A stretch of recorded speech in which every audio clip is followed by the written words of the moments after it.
everybody? Yo ho ho, motherfuckers! Welcome to Veach season Christmas party. This shit is going to be out of control. And guys, for those of you guys who don't know, we have the hottest names in all of Veachy Kingdom on the show today to drop their takes and just to have some good old Yuletide merriment. There's only one rule tonight, everybody. One rule and one rule only, and that is do not get me and Kramer canceled. Yes. Like, we do our best to get ourselves canceled every single week. We don't need you assholes doing it also. So please do not get us canceled. All right. Looks like we got Jared entering the stage right now. Also, okay, perfect. All right. So, like I said, this is the Veach season Christmas party, everybody.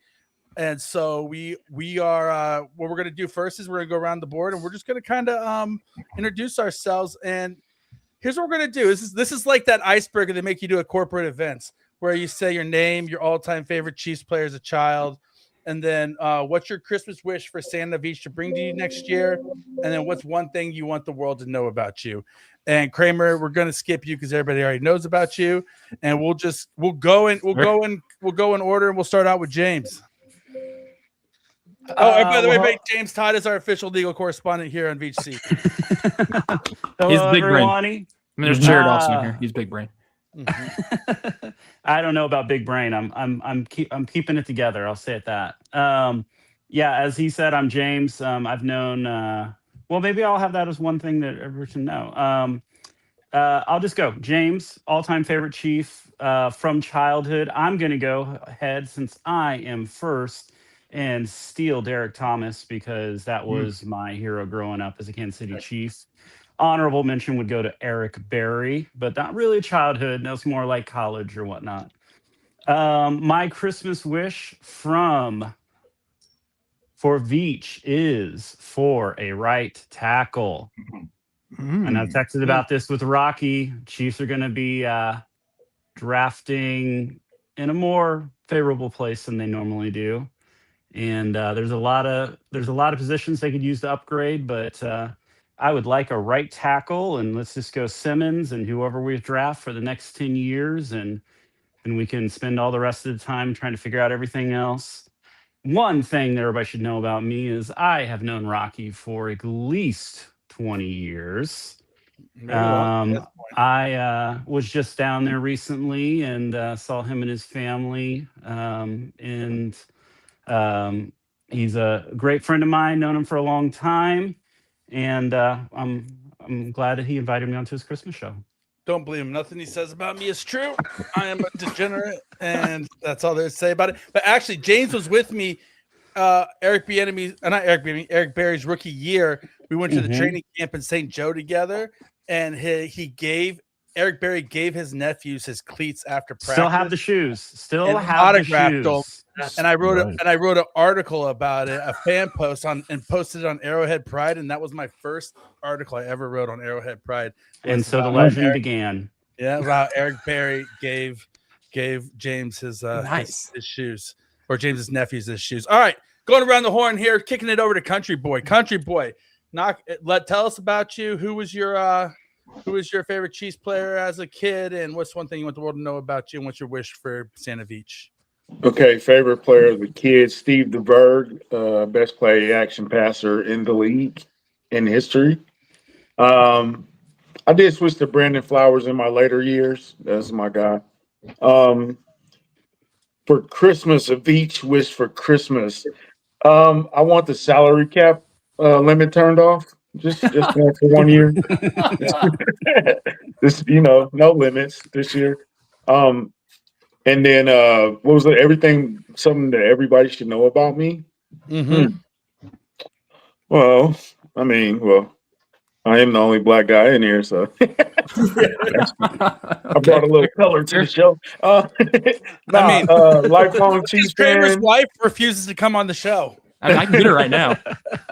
No, lifelong Chiefs fan, Kansas City native. I'm just a do or die Chiefs fan for life. I still believe in Veach. That's what everybody should know. Yep. And even though you're the only black guy on here, you are not the official black guy of Veach. We actually have other black guys. So You know, sorry, you have to have another title, country boy. All right, kicking it over to Bronx Brawler. Bronx Brawler, what's up? Also, Bronx Brawler, you guys, if you don't know this, go on YouTube. Bronx Brawler is famous for chasing a cheese wheel down a hill and busting the shit out of his ass multiple times, bro. I broke my leg as well when I did that. Holy shit. Oh yeah, gotta get carried off stretcher. You David, it was crazy. One of the funnest things I've ever done, though. Bronx Baller here, man. My favorite Chiefs player, Krishna Okoye. That guy was amazing. He was just smash people, loved him to death. You know what I mean? Santa Veach, bring me a good running back. This is killing me. I don't care what anybody says, man. Andy Reid's that two things. That and fire Matt Nagy. Screw that guy. That guy sucks so much, man. So hard. It's killing me. It's killing me. Yeah, and what people need to know about me, man. I'm from Canada. Love it. You know what I mean? I'm a season ticket member. I go to many Kansas City Chiefs games I can. I've done the coolest things around the world. Ran with the Bulls in Spain.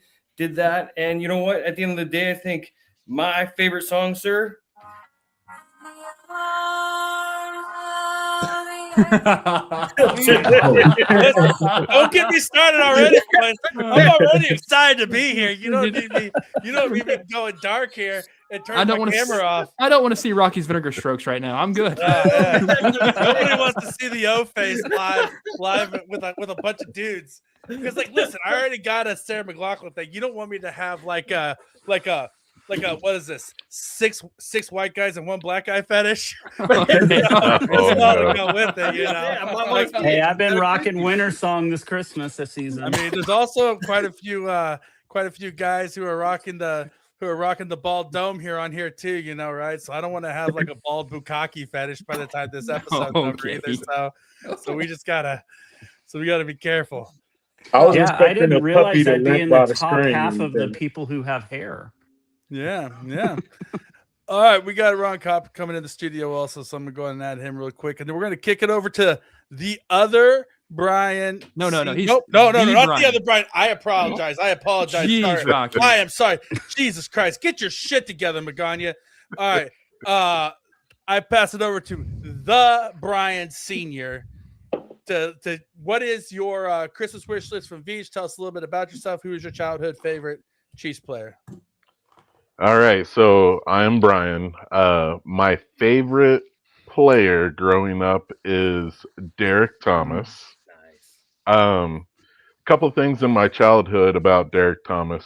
I once got a signature on my dad's bowling league sheet. That's awesome. Derek Thomas used to bowl in the same bowling alley, and he came in just an impromptu table setup, and there's like 100 people in line like instantly. And also I got to see the 3-sack game when it was Montana versus the 49ers. Nice. My grandma won a giveaway from Rice-A-Roni, and we got to go on a trip and everything, and she gave me some of her Zima pregame. Ooh, nice. Yeah, I was around 10. That's like pre when what's the other thing? Like you would the Smirnoff, you'd ice somebody like Zima and somebody. Oh yeah. Pre Smirnoffing somebody. Oh yeah. Oh yeah. Yeah. And what I could wish for is, man, I just miss having a receiver that is open after 5 seconds. I miss Tyreek, so I want that kind of receiver. And what I want people to know about me, I live in Utah. I moved here. Shout out to Rach, my wife, my kids, Frey and Dom. But my heart has always been in Kansas City. I never thought I'd leave Kansas City, but I still love my life as it is. Yeah, my wife moved me to Florida, so I get it, bro, 100%. Yeah. But and everybody has to know about one thing. Everybody should know about Brian is that he is a shaker, not a soaker. Like he is he's not even a shaker. This guy fucks. That's what he does. Like this guy is not a soaker. No soaking here for Brian in Utah. That's right. So all right, next person up, we have our resident poet laureate, Mr. Larry Quinn himself. Yes. Is in the house, everybody. The artisan, the preeminent lyricist of Chiefs Kingdom, Mr. Larry Quinn. Mr. Larry Quinn, what do you got for us? All right, so can you guys hear me? First of all, I had a little bit of technical difficulties earlier. Sound All right, fantastic. thumbs up. You sound beautiful. You sound All right. sweet. Oh, thank you. Hopefully this is the way that you imagine the voice, but if not, that's fine. All right, so my favorite player my favorite Chiefs player as a kid growing up was actually Joe Montana. Like, I'm from Iowa originally, so growing up, my dad liked the Vikings, liked the Bears. We'd watch the Chiefs occasionally, but didn't really have like a dedicated team. And then when Montana came over to the Chiefs from the 49ers, I think I was about to go into 7th grade or in 7th grade. I was like, all right, that's my team. And like one of my fondest memories was actually that Monday Night Football game between the Broncos and the Chiefs when it went down to like the wire. I was like in 7th grade doing math homework, intermittently during that game. And like at that point, I think I was just a Chiefs fan, and that was it. Something also to know about me is I live in Maryland, so I'm here in Birdsland where there's all these Orioles and Ravens fans. Yeah, it's pretty disgusting. But my wife, she's not from here, but like this is where she was living when I met her, so this is where I am now. So I get a lot of flack for wearing my Chiefs gear around, especially these last couple of years while they've been good. And then the final thing to know about me is we just had our second child like 13 days ago, so I might have to. Congratulations! Oh, thank you. No, Congratulations. Going on like 3 hours of sleep. You are in it right now, my friend. You are delirious and just you don't know what fucking day it is, and oh my god, yeah. No, I feel that. I feel that. Oh yeah, I know. Some of your comments during the show, like, are I think your firstborn's 4 years old. Yep. Yeah, so our firstborn is about to turn 3.5, and I'm going through a lot of those same struggles right now. Yeah, it's real. It's yeah, real. It bro. is. So seeing a Veach, what I would like to see, I mean, like, I kind of agree with what has already been said. I'd like to see a cowbell running back. I miss Tyreek, but I think we have enough wide receivers where we can distribute. They're good enough in the aggregate, but we need someone who can actually run. I love Kareem Hunt.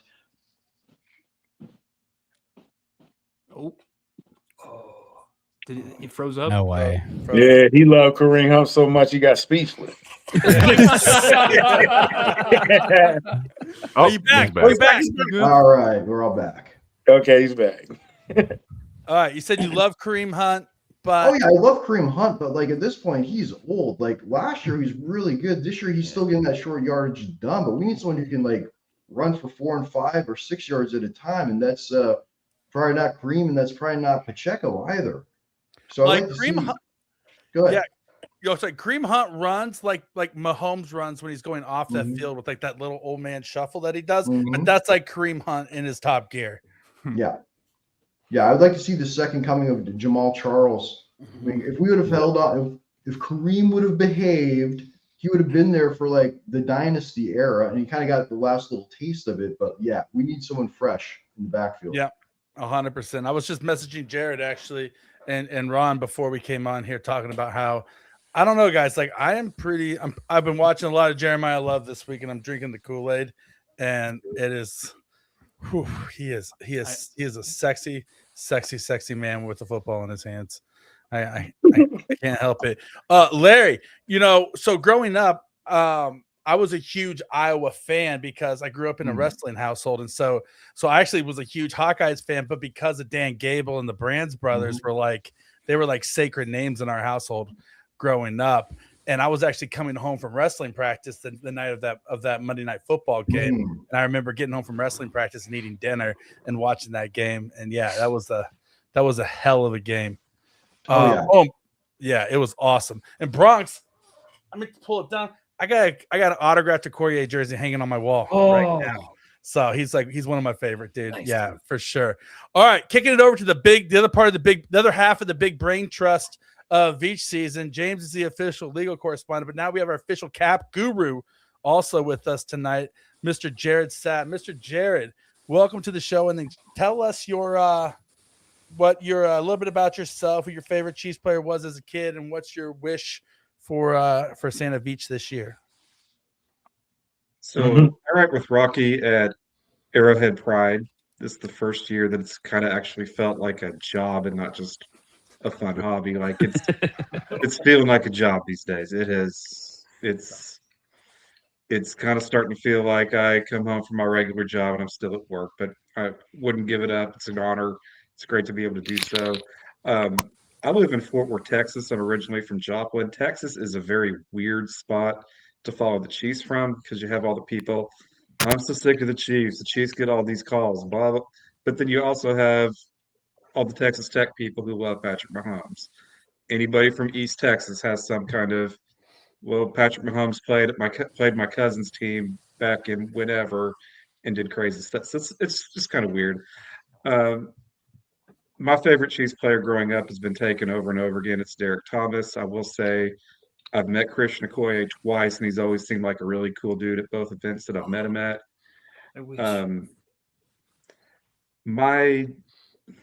I think my wish for Veach is my Santa Veach wish. I want him to go back, and I want him and the coaching staff to watch that game Patrick Mahomes came back from the injury last time at, where he went off and stayed in the pocket the whole time, but went off even though they lost. And I need them to rewatch that game against Tennessee where he came back from the dislocated knee and say, what can we do this offseason where this can be our offense for at least half the year before we can give him the green light to move again? Draft a right tackle. Sorry, my nose is dry. I have the same illness. That's crazy. Yeah, it's crazy. We all have the same illness. And, sorry, James doesn't know decorum. He's like one of those like Lincoln lawyers that just works out of the trunk of his car on the weekend. You better call some guy. That's a good TV show, man. Yeah, that's a great show. I love it. Oh, also, Country Boy. I forgot to say when you were talking about Steve DeBerg, when I was a kid, my dad like traveled Monday through Friday for work, and one day he came home and he was in New York. He was in New York, and this is when DeBerg was with the Jets, and he was like, "So I met a guy when I was in New York, and he told me he had a free ticket to the Islanders game, and asked me if I wanted to go with him, and so I said sure. Like I didn't even recognize him because my dad wasn't a football fan." And he's like, I got to the game, and like the dude like introduced himself as Steve, and all these people started asking him for autographs. And he went to a hockey game with Steve DeBerg. Like just randomly met him in an elevator, and Steve DeBerg asked him if he wanted to go to a hockey game with him because he had an extra ticket. Like weird encounter. All right, last person we got is the sheriff himself, my boss, me and Kramer and Jared's boss over at Arrowhead Pride, the head honcho, the vice head honcho over there now. That's not the case. That is just not the case. I edit. You are not second in charge of Arrowhead Pride now. But I edit people's articles. I mean, I'm in charge of anything y'all do. True or false? What is your title at Arrowhead Pride? Contributing editor. That doesn't sound like much of a. Do you have the word position. editor? It sounds that's pretty. Hey, you make me sound amazing, and I can't really talk. In the hierarchy of the ship over there, writing is hard. John Dixon, Ron Kopp, everybody else. True or false? I appreciate it. Glad to be here. Anyway, you know your job, Ron. All right, so tell us, hit us a little bit about yourself, favorite Chiefs player as a kid, and what's your wish for Christmas Veach. Well, before I start, he was not my favorite player. I'm too young to have I was only alive for like 2 years while he was around, but the GOAT, I do have this random picture that I found in my dad's storage. RIP Papa Cop, lost my dad last summer, but he had some cool stuff. I mean, that's like half of the stuff behind me is just stuff that he had from over the years. Two GOATs, DT and Michael Jordan. I thought that. Not gonna lie, the first time you held that up a little bit ago, I thought the guy on the left was Diddy for a hot second. Okay. I was like, why is your dad got a picture of Diddy and Jordan? What kind of shit was going on? That would be very appropriate for this show. I'm not gonna lie. Is that on the Lolita Express? Like, what's going on here? Hey, no, I'm very excited to see some familiar faces. Not only some guys I write with the AP, but shout out Country Boy, my guy. No, I did not expect to see Country Boy when I popped into it. That's hype. This is. I'm a fish out of water, him. Now it's a party. Now it's a party. Country Boy is our official Veach season pinch hitter. It's whenever true. Whenever we need a host to come in and help us out, Country Boy's our guy we bring out the bench. He's our quarter life. They let me in one time, and I think I might have destroyed the whole thing. Nah, you're a ringer, bro. You're our ringer. We bring you in. Awesome. Destruction is, the more the better. But no, I'm with this show. I should say destruction is more the better. But no, I mean, hey, I went on a quarter life crisis sabbatical this year. Realized this is what I want to do. That's why I am the boss, as they say at AP, with John Dixon. Shout out JD. Because our old boss Pete went on to do bigger and better things. But I grew up in an era that really tested Chiefs fans. And that's why I appreciate my dad still taking me all those years, keeping the season tickets through the 2012 era where I grew up in. Larry Johnson was my favorite player growing up. I believed in Tyler Thigpen if we got the right players around him. I thought Tyler Thigpen was that guy. I thought he was so talented in Madden, whatever, 09. He was so good. He was quick. Finally, a Chiefs quarterback with some athleticism, wasn't playing with Trent Green and Damon Hayward. I'm Tyler Thigpen will always be forever my I say bone. The GOAT. Big And then Mahomes came around. So let's just say I'm glad we're in this era, even though I will say I get randomly nostalgic for 2-14 Chiefs football sometimes. 4-12. I don't. I don't get randomly nostalgic for the Herm Edwards just era specific or Brody moments. Royal at starting quarterback for Matt Castle before he gets injured. But do you remember Tyler Thigpen catching a 50-yard touchdown bomb against the Tampa Bay Buccaneers? I in the remember game that we Elvis ended up Burbach blowing going on a naked bootleg for 56 yards and a touchdown. That's what I remember. Beautiful moments. No, I love the Chiefs. So that's why I'm here. Shout out. We didn't have great teams, but we had great characters on those teams. Oh yeah, the 06 era, the Herm Edwards, just that alone. Yeah, we had Tank and Turk and Turk McBride. Yes, we had guys like Maslowski, guys with last names like Maslowski on the team who actually played meaningful reps. Hey, Mike, like you could play Stone Cold in a movie. Mike? Yeah. Was his name Mike? Big Chiefs was the first game that I could afford to go to. Boomer, yes. Yeah, Boomer Grigsby. No, hey. All right, quick, let's go around the horn. Who's your favorite random Chiefs player? Go, James. More random, the better. This is our first around the horn question because we're starting now.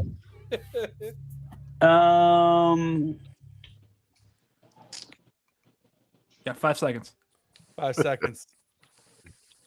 Javier Arenas. Javier Arenas. All right. Okay. All right. Anthony Fasano. Trade chip from Kelsey. No, from Gonzalez. What's yours, Country Boy? Who's your favorite random Chiefs player? Anthony Fasano. Ooh, that's a good one. That's a 2-pointer. Anthony Fasano's a 2-pointer. All right, Bronx Brawler. Who's your favorite random Chiefs player? Studebaker. Oh, Studebaker. That's a 2-pointer as well. Yes, man. I like a Studebaker. Brian. Great one. Kimball Anders. Oh, yes. Kimball Anders is a 1-pointer because I hate him. I don't like him. I remember that one. He did me dirty at a signing event, and so Kimball Anders is a 1-pointer. It was a pizza party where they had all the Chiefs players, like a benefit. You paid like $20 to go in, you get everybody's autograph. And I walked up to Kimball Anders, and he was like, I was like, hey, can I have your autograph? And he was like, I'm gonna eat some pizza first. I'll come over to your table and sign for you after. And then literally immediately walked out the back door and snuck out. Oh, and didn't sign for me. So Kimball Anders, he did give you a story though. That's true. He gave me a story.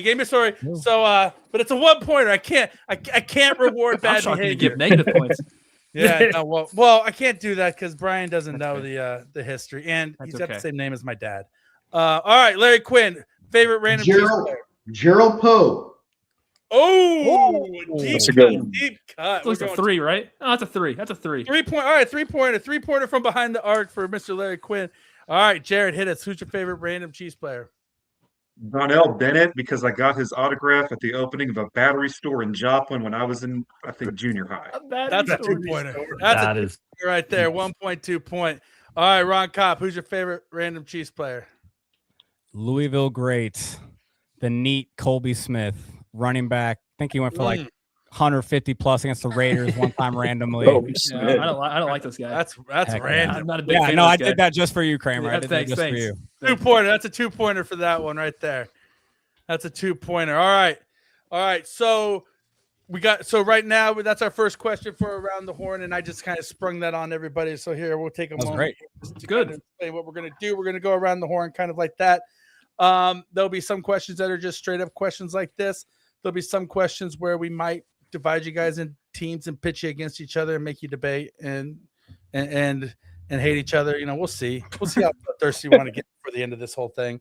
But for the first one, all right, first question we're going to go with right here is we're going to kick it around to James. And the question is, should the Chiefs win out or should they try to tank? They should tank.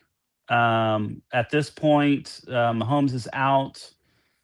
This team needs an opportunity to infuse some new blood into it. I think the last time I checked, they're drafting somewhere around 12. If they could get into the top 10, they drafted Mahomes 10.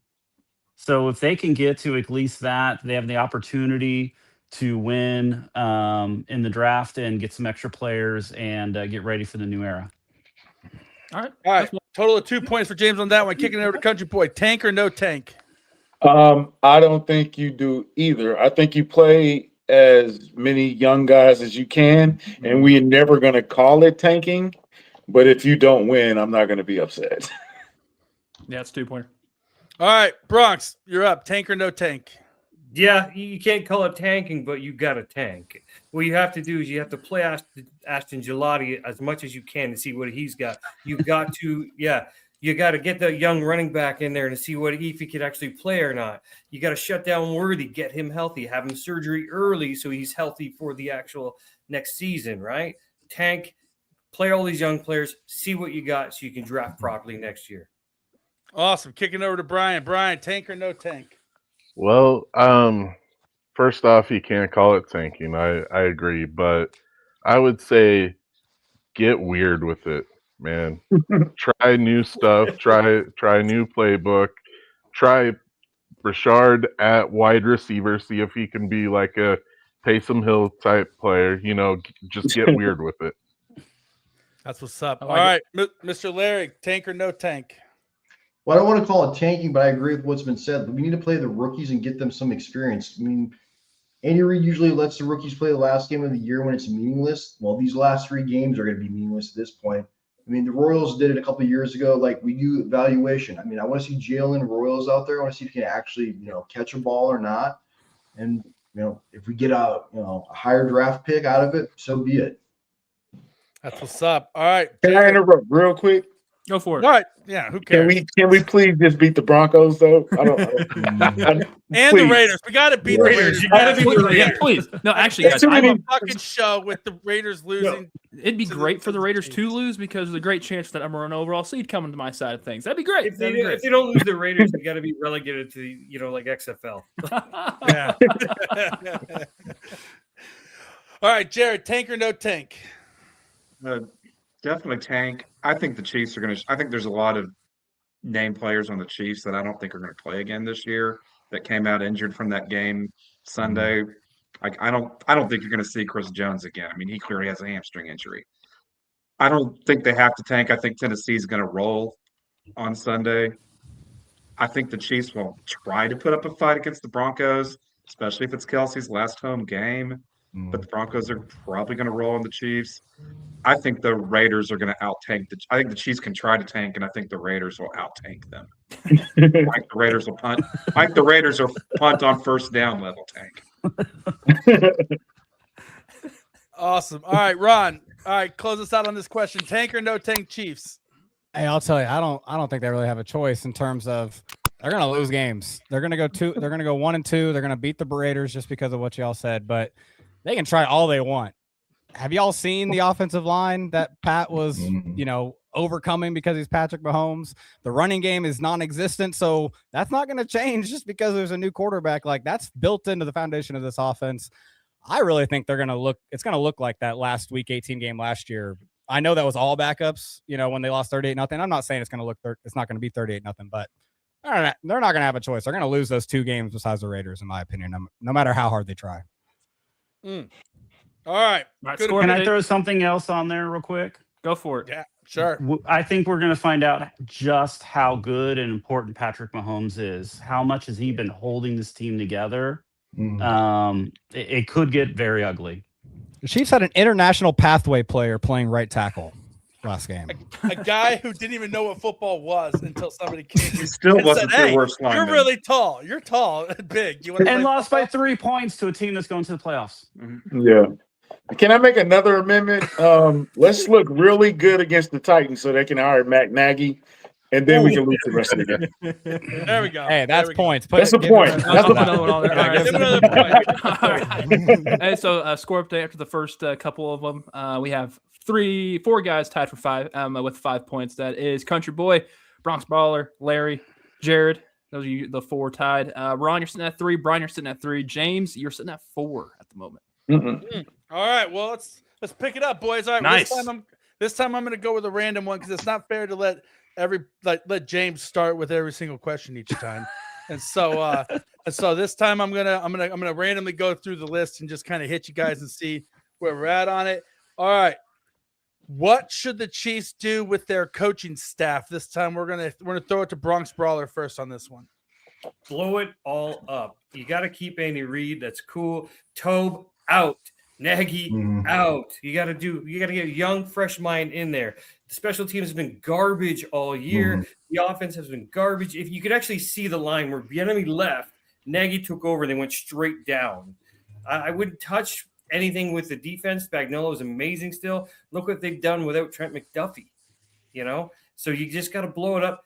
Get Nagy out of there. Get Tobe out of there. Get a fresh mind and stop with the yes men for Andy Reid. Get someone that will argue against Reid and be like, yo, we have to do this. We have to do that. The offense is so predictable. Shake it up. Love it. All right, kicking it over to Larry. Larry, what should the Chiefs do with the coaching staff? And extra points if you guys can throw out names of who you'd like to see the Chiefs replace them with. Now you tell me that? Yep. Now I tell you that. Sorry, sweet cheeks. Yeah, I agree with the Brawler. I think anyone except Andy Reid and Spag should have a hot seat right now. Like I think they should, wholesale replace people. Will they? I don't think so. I mean, looking at the roster right now, I see the strength and conditioning coach is Andy Reid's son. I don't think he's going to get fired anytime soon. No. But yeah, I say replace everybody. I don't know who I would replace them with, but there are people out there who are available. All right, throwing it over to Country Boy. Country Boy, what would you? The first person I'm firing is Dave Tobe. Sorry, thank you. It's been a nice ride. Matt Nagy is going to Tennessee. I think Mike Kafka could be on his way back. I don't know if I want that. I kind of want an outside voice with it. Connor Embry, thanks for your service. Todd Pinkston, I don't know why you were coaching running backs and you're a wide receiver. Thank you for your service. I would hire I had a guy by the name of Jeremy Macklin. You guys ever heard of Jeremy Macklin before? He said he would love to coach the wide receivers. So I would definitely give him a phone call, get him out of that high school, even though he's doing good out there. Come on in. If Spags does not want to remove his biases of arm length and toes and shoe size and all that other stuff that he rates defensive ends on, then he can also walk for me. Yeah, so I would make a lot of changes. I would not fire Andy Reid. I would give Brett Veach more say-so because I think he kind of maybe needs more say-so, and he's been buckled down by the coaches. I would change that, give him a little bit more power in the room, and we would start it'd be a lot of wholesale changes, but that Black Friday is going to be very dark in Arrowhead Drive. All right, kicking it over to let's go, Brian. Brian, what would you do with the coaching staff? All right. Well, unfortunately, everybody said most of what I wanted to say, but I think Veach needs to sit down with Reid and talk to him about play calling and how the offense is going to work next year. Other than that, you really have to look at everything. Country Boy took care of everything I was going to say except the play calling. Oh, so you agree with the Spags comment then? You know what? Maybe not everything. All right, there we go. You have a point. Give him a point. All right, James. James, what would you do with the coaching staff? I'm gonna buck the trend. I think most of this season is the cause of trying to run for that three-peat, extending players and signing contracts that you didn't need in order to keep them around so they could be part of the three-peat. I'm not going to say that there can't be changes on the margins. If you want to look for another wide receiver coach, that's fine. You want to look for a linebacker coach, that's fine. I don't think the coordinators are bad. Nagy's a good coach because Tennessee wants him. And if Tennessee, and I think that's enough. You could look at Mitchell Trubisky. What has Mitchell Trubisky done away from Matt Nagy? The guy can coach. I think this has been a talent issue. The NFL has brought the Chiefs back down. They've been drafting at the end of the first round for 7 years. They have been extending guys. Their players are old. They need an influx of talent. They do need new ideas. And my suggestion is much more of a, at the beginning of this regime, Brad Childress type figure, bring them in, have them special project, look at the offense, look at what works. We don't need to be chasing the Sean McVay offense. We need to figure out what's going to be the thing for the next 10 years. And I think the team will need to commit to that in order to have success. Wow, that's definitely a departure from the crowd, James. You are never one to fear going against the grain. That is for sure. All right, Jared. I'm a conservative guy. What can I say? Yeah, you are a conservative guy. All right, Jared. What would you do with the coaching staff? Not firing Andy Reid. The defensive coaching staff can stay, but if I'm Veach, I'm just going to quit re-signing the players they insist on putting out there. I mean, that worked really well in 2022. They didn't sign any DBs and made Spags play rookies, and it turned out all right. On offense, I'm going to let Andy Heck stay as long as we don't re-sign Mike Caliendo. I mean, on one hand, it sucks that we had an international pathway player out there on tackle. On the other hand, I mean, backup tackles suck by nature, and he didn't suck dramatically worse than most teams' swing tackle did. So I think Andy Heck's a good coach, but everybody else on offense, I think, needs to go. I'm pretty sure Mike Kafka, if they replace the offensive coordinator, I'm pretty sure it'll be Mike Kafka. My preference would be the Broncos passing game coordinator, Davis Webb, who he was the quarterback in the NFL for a couple of years. He was Patrick Mahomes' college teammate at Texas Tech. And I think if you can get what you're getting out of Bo Nix, I think you can do it with about anybody. Put him with Mahomes. Bo Nix sucked. Wait, who said the Bo Nix sucked? You had me till the end. I'm sorry, I couldn't hold it in. I'm sorry. Point up for Bo Nix sucks. Oh God. All right, Ron, close us out here. Yeah, you let me go last again. That was nice of you, Rocky. No, I'm just kidding. No, hey, y'all took everything. What I would say is what should happen is I would love Andy Reid to be sat down with and say, hey, you see what you did on the defensive side where you trusted a good defensive mind to kind of just do his thing. And hey, for anyone who wants to say anything about Steve Spagnuolo, I mean, in my opinion, I think he's the perfect defensive coordinator for as long as the offense is good, like he is this defensive coordinator you want. He has been playing with a shitty offense for the last couple of years. Excuse my language. But all that to say, I watch your fucking mouth there, Ron. Watch your goddamn language on this fucking show, Ron Cobb. Forgot what What about the children? Children Think up about this the late. children. Come on. Somebody get him a swear jar. Hey, what the Chiefs should do is trust Andy Reid to refresh the coaching staff, like all y'all said. But it would be nice to see him actually do what he did. I know it won't happen this way, and that's why I agree with Kafka's probably the natural replacement if there is change, just because he is in the Andy Reid coaching staff. But I do think, hey, Kafka's been away long enough where just because he's in the coaching staff doesn't mean you have the same ideas. So I do like that as the avenue. But what I would love to see happen, to go along with a lot of y'all's points, Andy Reid is an innovator. We've seen that throughout his entire career. I believe he still has that in him. Trust someone to help you innovate. It's not Matt Nagy, but you got to really trust him. You can't just hire someone and then still be as involved as you are now. So that's what should happen. Andy Reid needs to take a step back a little bit, not be as involved in the offense. Trust someone to be the Steve Spagnuolo of the offense. Can I say one thing real quick as well? Do you bring back Bieniemy? That's not the route I would take, but I do think they missed some. Yeah, I do think they've missed some of the reason or some of the things he brought to the coaching staff. That's like he held a lot of people accountable. He was a hard ass. Like, do you think that that's the lack of drive? That's the lack of accountability. All right, Matt Nagy's a cheerleader. That's you guys gave me a platform. This is where I'm going to go out on it. Matt Nagy is an absolute cheerleader. He's the guy that is going to, high five you and be like, "Oh my gosh, it looks so good." After a play looked good, and then when the play's bad, hey man, we'll get him next time. Oh man, we'll get him. There's no coaching there. In my opinion. I mean, I don't really know. I'm just I'm not an arrowhead. I'm not. But it just seems like Bieniemy was an actual coach, and for whatever he wasn't that great at, I think the team Mahomes could use an actual coach instead of a cheerleader on the sideline. That's well, and I think with the thing with EB was he was big into situational football. He was big into making sure that it seems sucks in situational football. Yeah, you don't have to get ready if you stay ready, kind of a situation, and he would call you out if you made a mistake in a mental error in a crucial situation. And I don't think that that's anywhere in Arrowhead at this point. No. Jared, what do you got? If I'm going to bring somebody back to be the hard ass, I want it to be Greg Lewis, because I think they really threw him under the bus when he got into it with Tyreek Hill, because he was trying to be the hard ass and they picked the superstar player over him. And I think that's where the culture went wrong there. I don't think it's Eric Bieniemy or whatever. I think at that moment on national TV where you saw Greg Lewis ripping the shit out of Tyreek Hill, and the next thing you know, he gets moved to running backs coach, I think that's where that ended. I don't think it's EB. Country boy, you had something?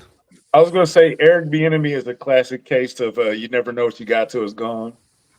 And a lot of fans are not happy about him yelling at people, especially the quarterback.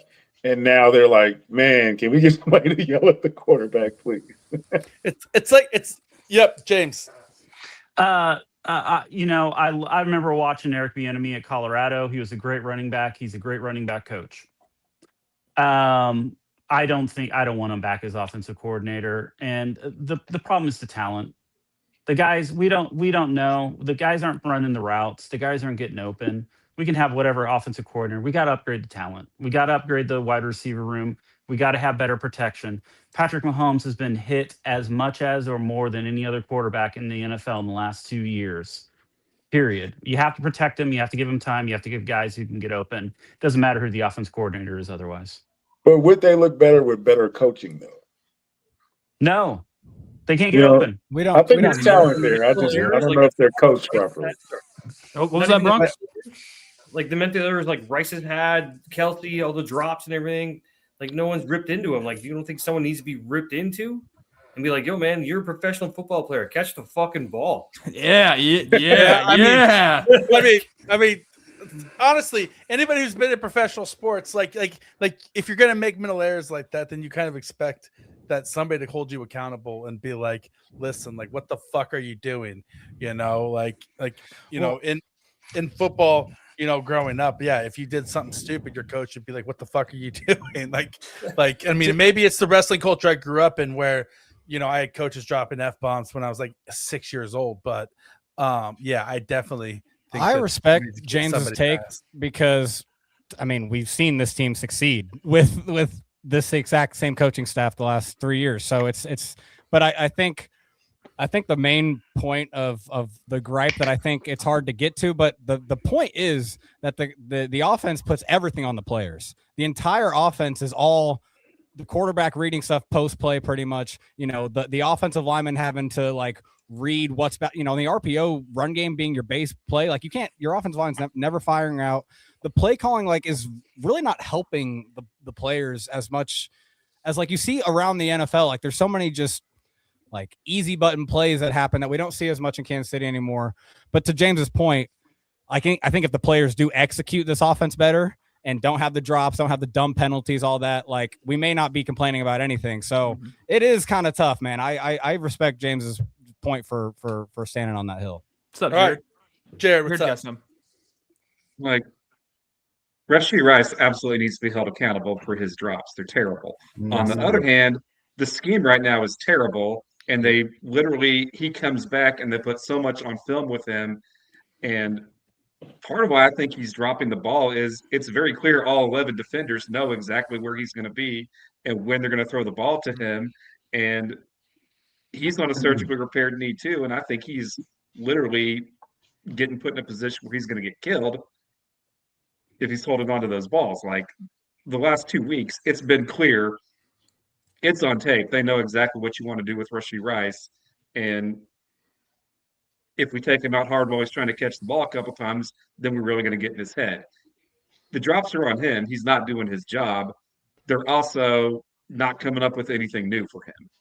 Yeah. Hey, country This boy. actually leads me to the next question. So we got to move on, but this actually leads me into the next question, which is, and we'll start with you, country boy, and then we'll move back over to Brian after this. Is what would you do schematically to fix the offense?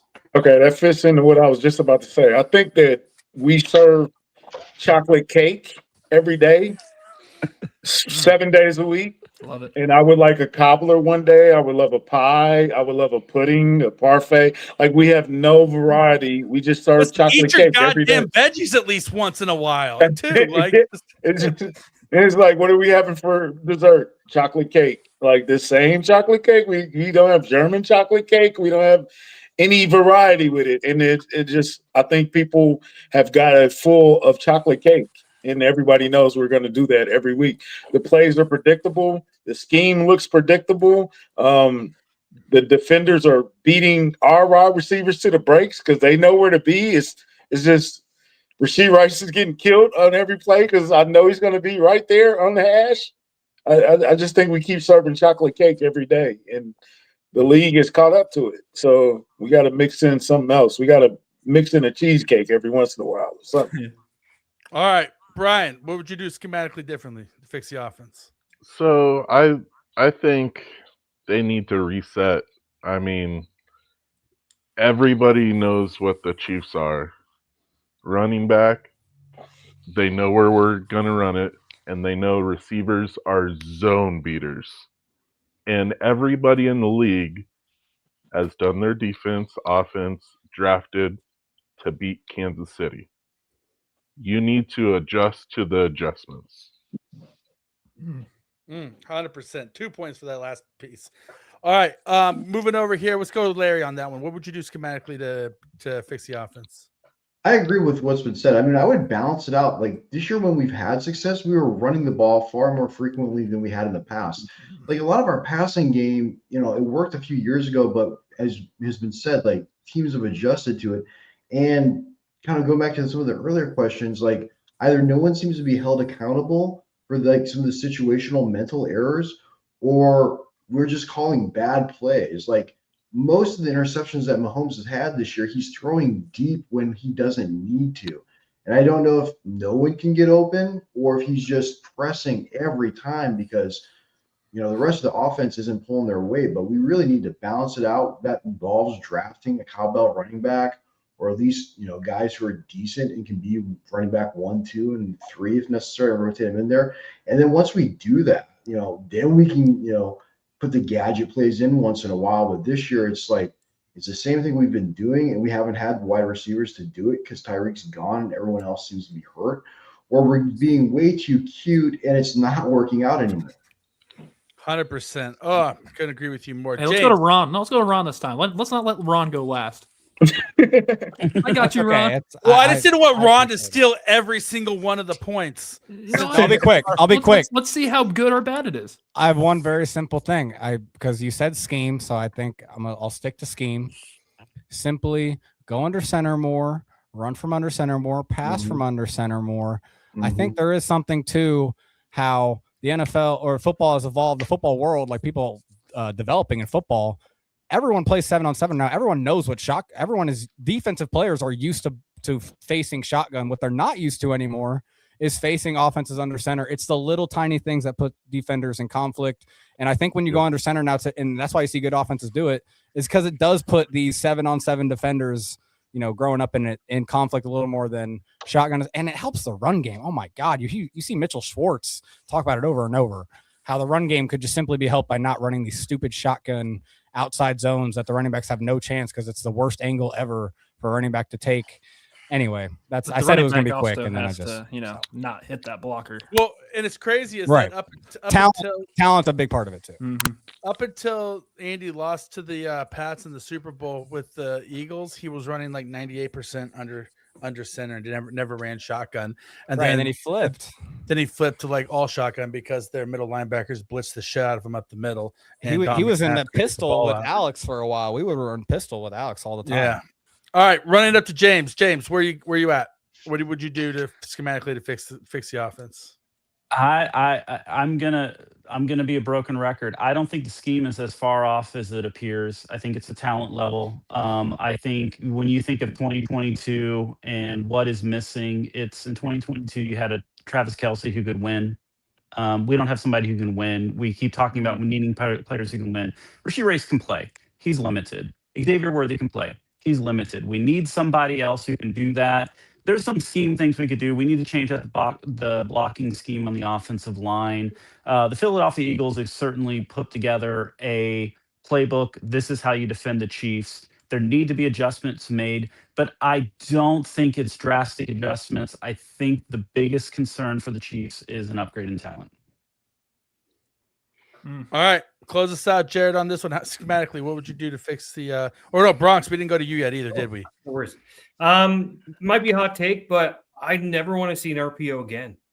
I think, I think the RPOs are just terrible. I think they're old school. I think that everybody that's predictable, and I think Patrick Mahomes wants to throw it every time. So it takes out the RPO, like it takes out the run option completely, and everybody knows that. So everybody's crashing in on him. He never gets a clean take. Now, the other thing I'm wondering was Rasheed Rice. Are they focused too much on him? Every time you see Tyquan Thornton, he's running down the field wide open. Why aren't we trying to scheme something with Tyquan? Like it's the craziest thing I've seen. Everybody knows Rasheed's going to go over the middle. He's got the slants, everything that sort. That's why he's getting lit up by the linebackers. Again, it's very predictable. It's very easy to see.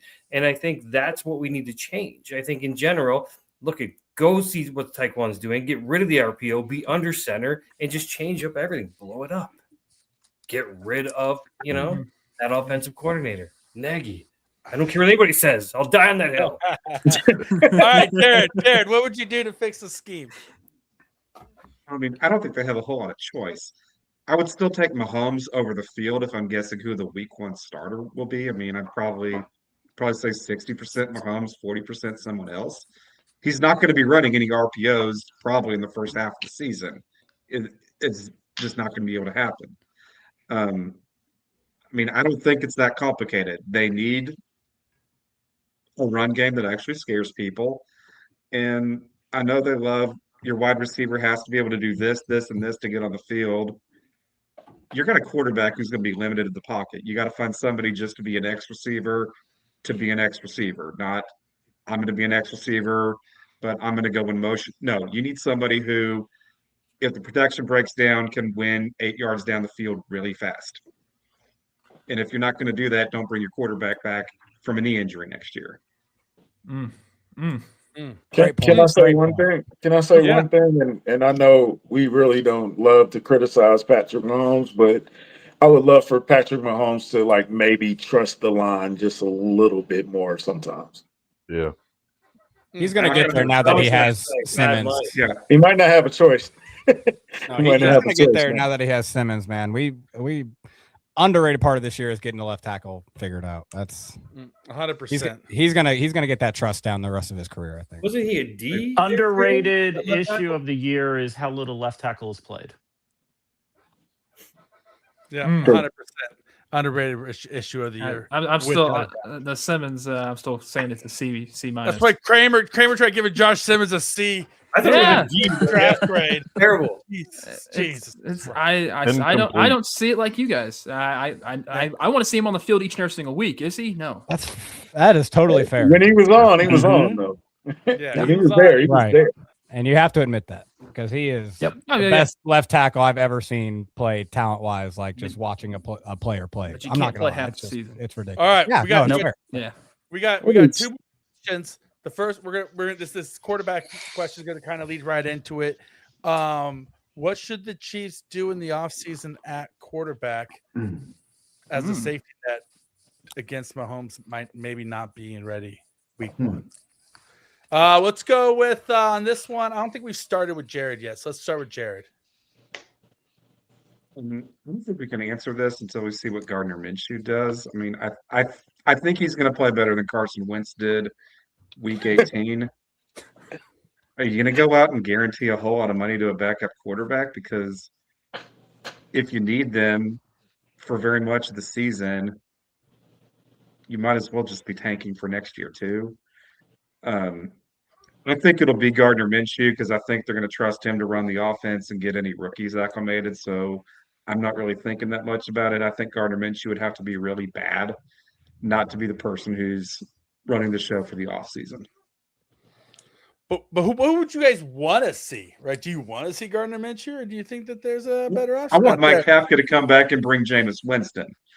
There we go. There we go. There we go. I'm looking for. Go big or go home. Hey, everybody gets a point for that one. There we go. Everybody gets a I point want for that one. I want the fun to watch shit show. Yeah, exactly. There we go. I want him just for the press conferences alone. I don't 100%. care that. 1 point for Country Boy. I don't even care how he plays. I just want the press conference. It's what the press conference is. Larry, what do you think the Chiefs should do at quarterback?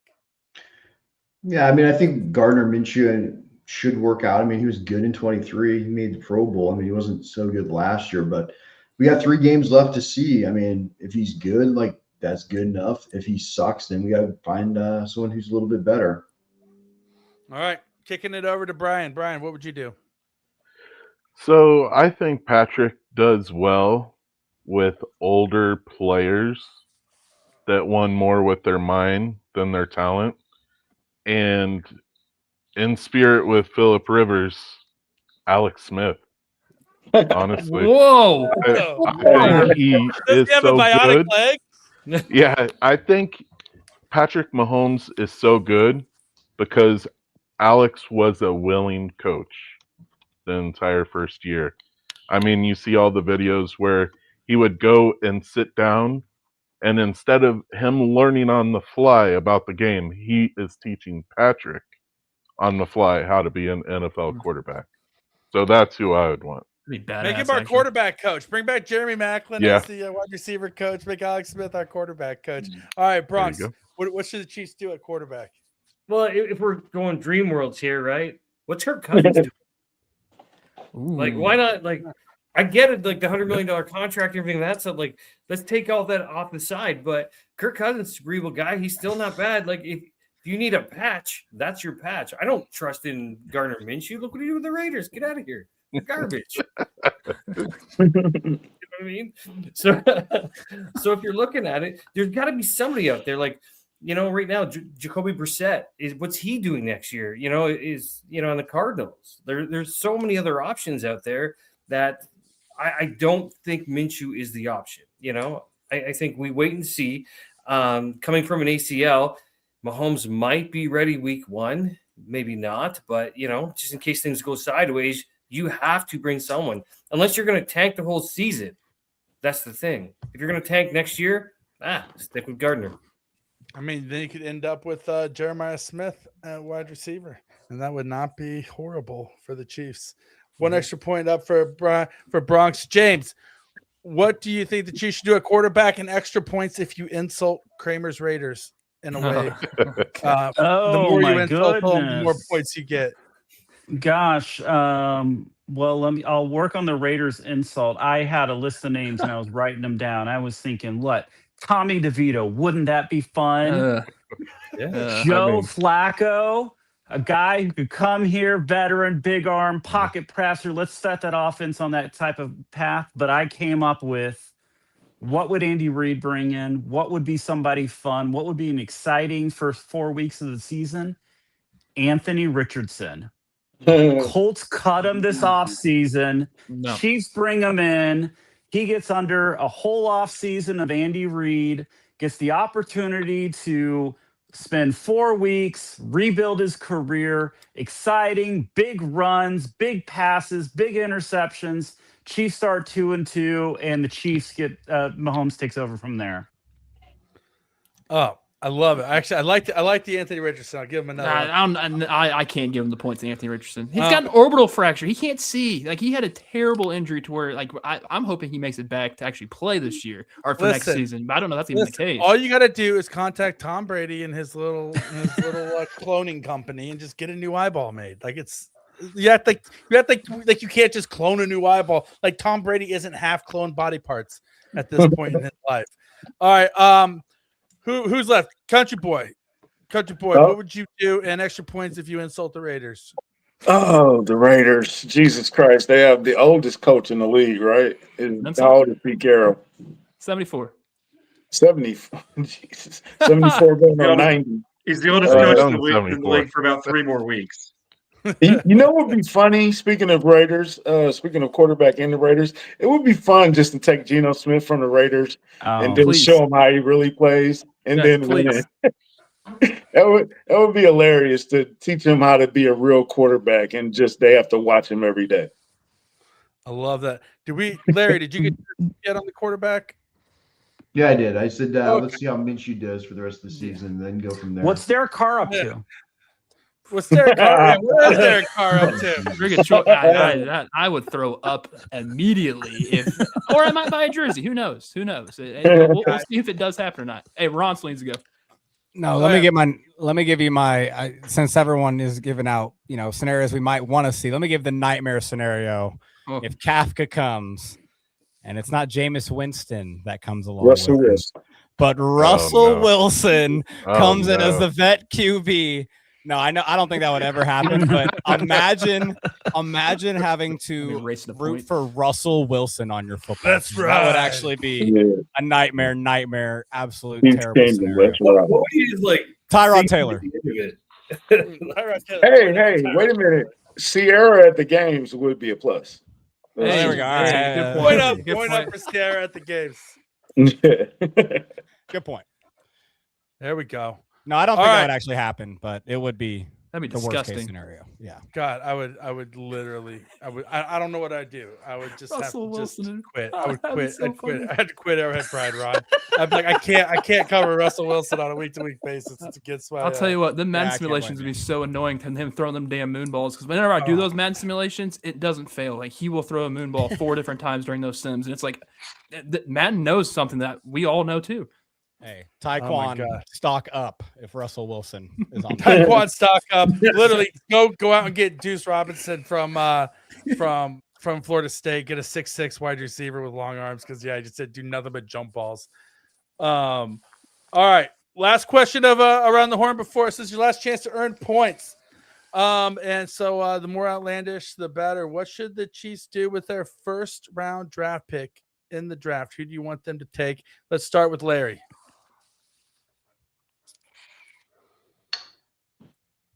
I would take the best player available, regardless of position. But I would go for a running back. All right, there we go. Bronx Brawler, hit us with what would you do in the draft? Number 4 from Notre Dame. Let's bring him home. Running back, that's the boy we need, man. We need someone, that bell cow guy, to come. He needs to run. He's going to look so pretty with that ball in his hands, and it will slow down that pass rush. It will not be predictable, and it will save Patrick Mahomes' other knee. All right. Let's go, Brian. Brian, what would you do with the draft? So, somebody said it. We've been drafting in the 30s the past 7 years. So we've drafted a lot of D-line, but I want to see what we can do with a top 15 pick in D-line. Get them in while Chris Jones is still in and can teach them something. Mm-hmm. Amen to that. Yes. All right, James, tell us what right tackle you want us to take with the first overall pick, because I'm assuming that it's a right tackle that you want us to take with the first overall. But I get extra points for outlandish. Okay, then go outlandish, dude. Say what you want us to draft Mendoza, for God's sake. Let's go for the best kicker in the draft. Yes. Oh, the dude from Oklahoma? The ginger from Oklahoma? You want Howdy Doody? That guy is awesome. No, right, well, I'm Sebastian I wanna tackle. Janikowski. Yeah, I'm I all wanna here for tackle, first round let's kickers. do our bookends. Let's do our bookends for the next 10 years. That's really boring, but that's what's gonna win the next 2 championships for the Chiefs. Hey, I'm gonna go off that. I'm gonna go off that because Caden Proctor, Alabama right tackle, get him and Trey Smith next to each other. Let's just see what happens. It'll be fun. I promise. You want some thick ass meat on the offensive line is what you want, Ron. That's false. You said it. Those were your words. Do not put those in my mouth. No, you want thick with a double C. Yep. On the line. Yeah, you want that dunk. 100%. Get a running back in the second round. I promise it'll be much more fun with Caden Proctor. Listen, we're I like my linemen. Who's that Nebraska running back? Get him. He's not. Emmett Johnson. Nice. Oh my God! If we got Emmett Johnson in the second round, I would be over the hill. I mean, over the moon. I think he's my running back too in this draft. That dude is a fucking stud. I like my running backs. My offensive linemen with thick waists and thick asses and thick legs, just like I like my women. So that's how I roll. Country boy, what would you do in the draft? I would be a little conservative and a little boring. I would get the best edge rusher on the board, but I did sign Breece Hall in the offseason, and then I added Damian Martinez. So my running room has changed. I'd say. So, yeah, a little outlandish there, but I got some good running backs that I picked up in free agency. If he doesn't get if Breece Hall doesn't get franchise tagged, I would love to see him. The Jets aren't that smart. They're not. I think Jared Sapp has a take on that. So Jared, what would you do with A? Give us your Breece Hall take, and B, what would you do in the draft? So I don't really know if the Chiefs offered a fourth for Breece Hall because reporters report that shit all the time after the deadline, and it's not like someone from either front office is going to say, "Hey, you got that wrong." They're just gonna. I mean, reporters have a lot of freedom to just go with that, to tell a half truth because they're never going to get called on it. If they did turn down a fourth round pick for Breece Hall, I think they're probably tagging him and assuming they're probably drafting a quarterback. Breece Hall will let you know whether your quarterback's any good a whole lot faster. The thing I like about Caden Proctor, Ron's pick, is if you pick Caden Proctor, I think you already have a better option at slot receiver than you had with like Sky Moore or Nico Remigio. 2 points. No, I mean my Chiefs draft fit is a little bit out there, and probably people would be mad about the position. If Caleb Downs from Ohio State drops because it says safety in front of his name, I think the Chiefs need to just rush the podium to grab him because I think he plays safety better than any other player in the draft plays their position. And if I had to pick who's the player from this draft who, when you get to 2027, is probably going to be the best in the league at their position, I think it's Downs. All right, that is the ding ding ding. That is the bell for Chiefs around the horn. Everybody has gotten their takes in, and Kramer, it's time for you to tally the points. Yeah, and keep let talking. Us know I got you. who the winner is and who will earn their 2 minutes to just talk their shit, brag, take their victory lap, and get off whatever takes that they want here on the show before we get out of here. So Kramer, tell us first of all. Let's do a third, second, and then the first. Okay. I'll just go from whoever was from the least to the most. We'll just do it that way. Make it so much easier. Because everyone get some love here. All right. So at the bottom, Larry with 17 points. Coming after that, Brian with 19. After Brian, we have James with sorry, jumped the gun there. Ron at 19. James at 20. Tied for second. Jared and Bronx Brawler. And that really means Country Boy with 26 points is your winner. By the way, Bronx Brawler and Jared. But Country Boy, you winner. Wow, talk your shit, Country Boy. You got your 2 minutes. You're the official Veach season Christmas party round the horn champion.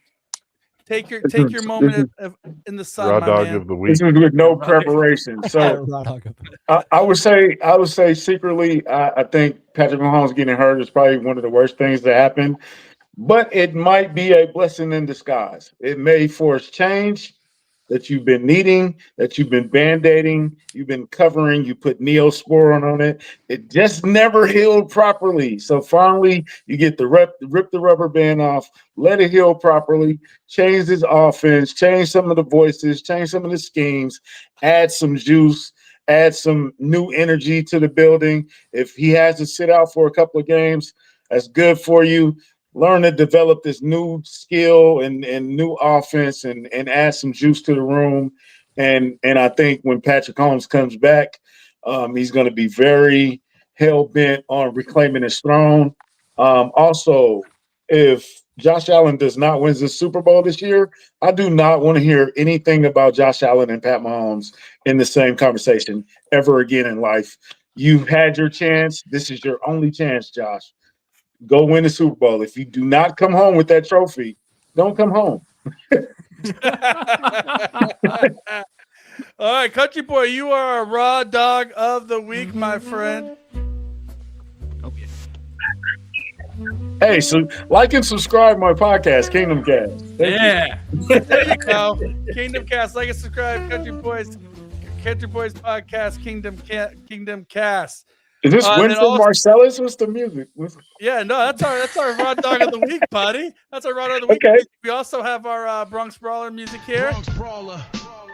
I just wanted to say I'm sorry for effing up your comment. I meant no disrespect to a king of the ring like yourself. We love you, buddy. And thanks for rocking with us. And then, of course, we have Veach season. Which one is it, Kramer? Is it 3 or 1? Oh, I got you. Hit us. Yes.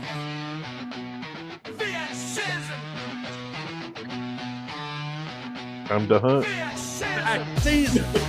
Badge season, baby. Eat them badge potato chips. Would you eat vagina flavored potato chips, Country Boy?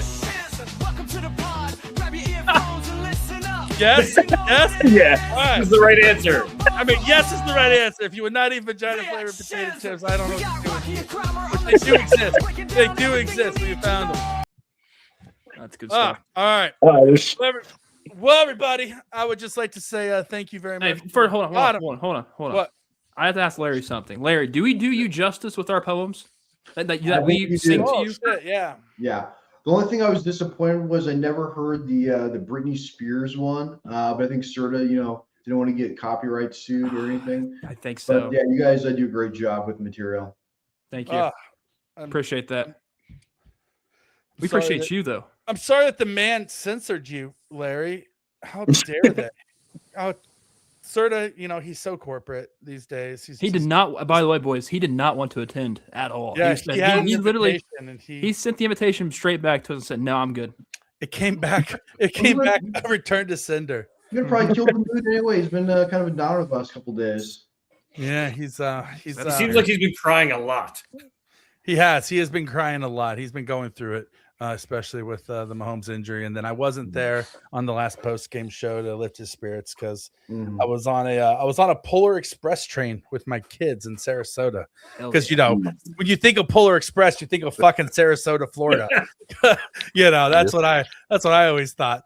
But my daughter has watched that movie 4 times in the last week and a half. It holds up. It holds up. It is. No, it doesn't. It is Yeah, awesome. it's creepy as hell. It's so creepy. Well, I like the music. I like the story. The animation is a little creepy. Polar right? Uncanny Valley. Yeah. Well, also I do want to know what's up with the creepy sketchy hobo guy riding on the roof of the train, right? That's around children, like that loves to hang out with children. Yeah, it's a great time for a nap. That's all I'm gonna say. All right. Well, you guys, I just want to say thank you from the bottom of my heart for this past year and for rocking with us and for being members of the Veach crew. And you guys make this all worthwhile. And you guys are super, super appreciated. And I hope you guys feel that from us, on a weekly basis. So before we get out of here, any last takes anybody wants to get off before we get out of here? Hit us with them. No, hey, thanks for having a show that is this fun because there's not a lot. We take ourselves very seriously in Chiefs Kingdom with getting takes out, and we need a show like this. So shout out you guys. I drive a lot for work, and I listen to you guys, man. You guys make me laugh, man. I appreciate every moment of it, and I want to say thank you and Merry Christmas to all you guys, man. Merry Christmas. Hell yeah. Hell yeah. I think we've gotten used to winning, and I tell everybody in Utah when they're like, "Oh, the Chiefs," and I was like, before Patrick Mahomes, we absolutely believed we were cursed. My worst is the Derek Johnson Ford progress, but you have to understand the bad to enjoy the good. Thanks. Snaps. Yep. Jared. Just thank you guys for always having a fun podcast, because Chiefs fandom has not always been fun. Even at the winning, it's kind of stressful. So I always appreciate the fun, and I hope when Chiefs Kingdom comes back in August, I hope we remember to have fun. I hope we're the fan base again who can yell and high five and be happy even if we win a game because a dumbass player throws his fucking helmet and gets a penalty at the last minute. Love it. And Larry, you got anything here, buddy? Yeah, a lot of people around here ask me like how long I've been a Chiefs fan. I like to tell them, since like the 90s. Yeah, I mean, winning is a lot more fun than a 2-14 season. Thankfully, I don't think we're going to revert to that anytime soon. But yeah, just like to thank you guys for having a great podcast, for all the Veachies, and it's kind of like a weirdo, some place where I can actually kind of like feel have that parasocial relationship and feel accepted. 100%. 100%. Well, thank you for validating our weirdness and for making us feel accepted, you guys. And yeah, no, without a doubt, you guys make this whole thing worthwhile. And we're just a couple bros trying to be dudes with other dudes and ladies too. And whoever wants to hang out and rock with us. So hey, what you got, Country Boy? You got something, Country Boy? Hit us up. Hey. If you're mad that John Cena tapped out the Gunther, you just don't understand wrestling. You just don't understand professional wrestling. Amen to that. Love it. I don't know why we asked Chael Sonnen to comment on professional wrestling. He has no idea what he's talking about. Yeah. To further the business, John Cena had to lose that match. I'm sorry. I didn't want to see him lose either, but for business, it made sense. So I know Krame would like that. Yeah, on a guy that went in on his own terms, he's going to go out on his own terms. You know how he's going to do that? He's going to tap out. He's going to tap out. Perfect. Time's up. Yeah. Tapping out. Beautiful. Love you, John Cena. Love you, man. I'm okay with him losing, but I think he should have just fell asleep. Now the smirk at the end was good. Brian might have a point. I would love to explore that. I do a wrestling podcast too. Anybody want to come on? I would love to talk. Dude, on that Sting went out on top, man, when he left AEW, though. It's true. It was a great send-off. It's true. Yeah. It's true. That is true. Yeah. It's also Darby Allin, an icon. You saying John Cena's not a legend? Who's Kramer? He just said you go. Well, Sting was a legend. No, but you don't know who the icon Sting is. Then that's the icon. I know, but like you were saying, like that's why he went out on top was because he was a legend. So you're saying that John Cena's not a legend? No, John Cena did the work of the business. You go out the way you come in. You look up at the guy. Rocky's a jerk. Yeah, no, I've always tried to throw Kramer under the bus. All right, James, before we get out of here, buddy, what you got? Life is hard. Football, all of this is fun. Christmas is for everyone. Hug the ones you love and enjoy the holidays. Well, shit, we got a little bit of poetry from our legal correspondent over here, James Todd. All right, everybody, we got to get out of here because my wife is probably wondering where the hell I am. So I'm going to go play a little Sarah McLachlan and see if I can get it to clap before bedtime. You guys, Merry Christmas, and thanks for being on Veach Season and for our Veach Season Christmas party. We love you guys. Have a great day. Thank you. Die Hard is a Christmas movie.